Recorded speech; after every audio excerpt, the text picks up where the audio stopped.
My name is Donna Willingham, and I will be telling you the story of Earth Mother. At the breaking of dawn, it signaled the beginning of a new day. Earth Mother woke from her sleep. She stretched in the cool morning air. She lifted her face towards the sun and welcomed the kisses that fell from its rays. She smiled. She went to her clay bowl and lit incense, and she fanned sacred smoke into the 4 directions: east, west, north, and south. And with the birds and the butterflies accompanying her, she began her walk through the land. As she looked out at the beauty of creation, she sang this song: Ishe Oluwa Kole Bajeo, Ishe Oluwa Kole Bajeo, Kole Bajeo, Kole Bajeo, Ishe Oluwa Kole Bajeo. When she came to a majestic tree, she pulled acorns from her pockets and hung them on the branches of the tree. For the black beetles that scurried up its trunk to greet her, she placed shiny jackets upon their backs, and she walked on. When she came to a field of flowers, she pulled summer out of her pockets and flung them into the flower seeds. And then she stood back to admire the many colors that sprang forth, and she walked on. When she came to the dry sands of the deserts, she blew a gentle breeze over the dunes, and a hawk that was flying by cupped that warm air in its wings and continued its journey. And Earth Mother walked on. When she came to the river, she came across a man who was setting out his net to catch frogs for his breakfast. Upon seeing her, the man greeted her. "Ah, good morning, Earth Mother. You are so kind to me. You send frog to fill my belly, and for that I am most grateful. But Earth Mother, why, oh why, do you send mosquito to torment me? He bites me at night when I'm trying to sleep. Oh, mosquito is bad, bad, bad, but frog is delicious and sweet. If there were more frogs and few mosquitoes, none at all, this world would be perfect." Earth Mother listened, but she made no comment.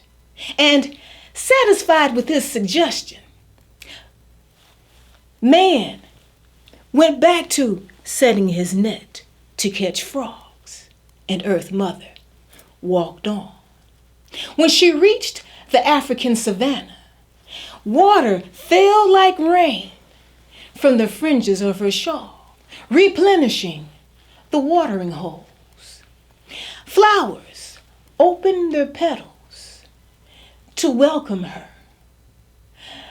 Earth Mother scooted a songbird to an open blossom so that it could drink its sweet nectar, and she moved on.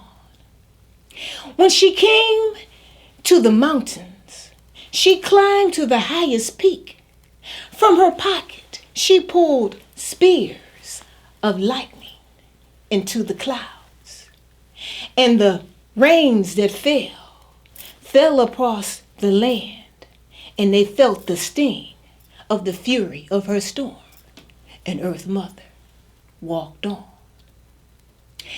When she reached the north, she reached into her pockets and flung snow dust into the air.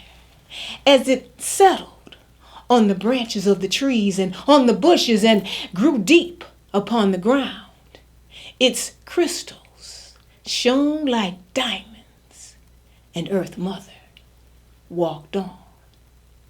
When she reached the river, she came across Frog as he sat on a rock and flicked his tongue to catch insects and swallow them whole.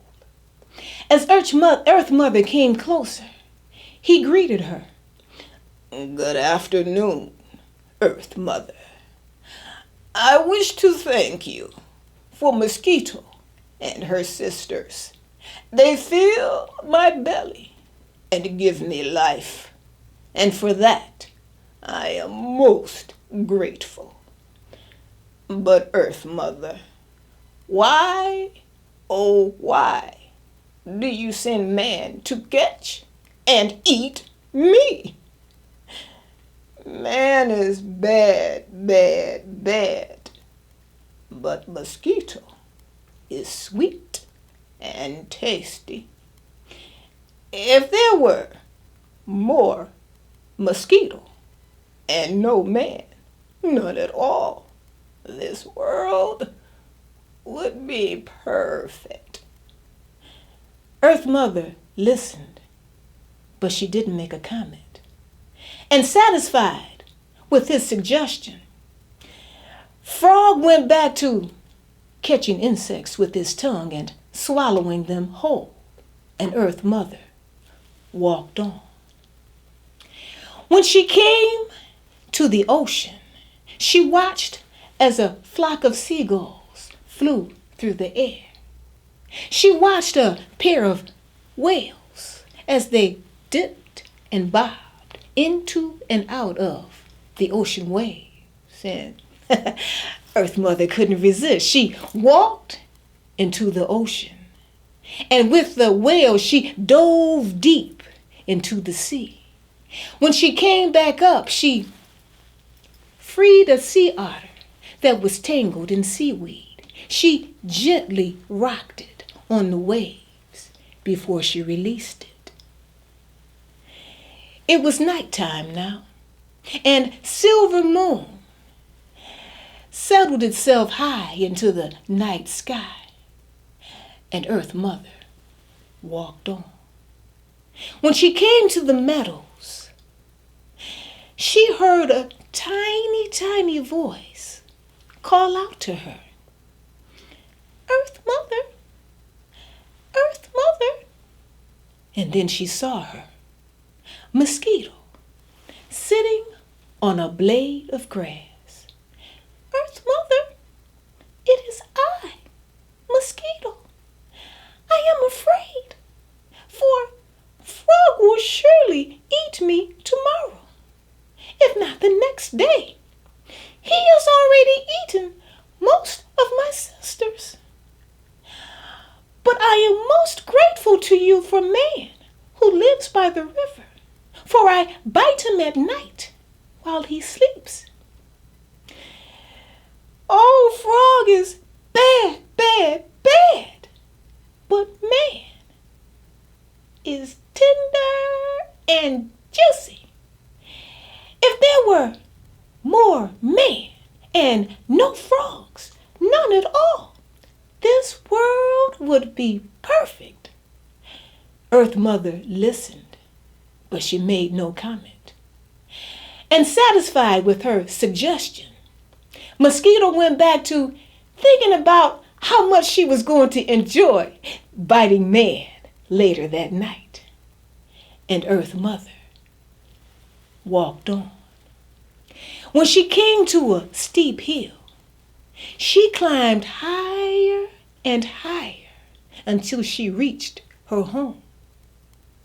She reached deep into her pockets and flung fireflies into the air. They landed on the trees, on the grass, and even in her hair.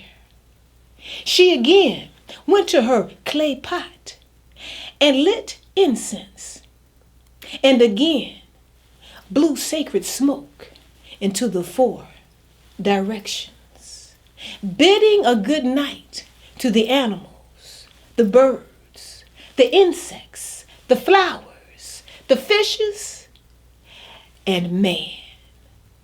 She then unfurled a straw mat onto the grass, reached up and took a handful of cloud and used it as her pillow. And just before she fell asleep, she smiled. And the world was perfect in its own way. Ishe Oluwa Kole Bajeo. Ishe Oluwa Kole Bajeo. Kole Bajeo. Kole Bajeo.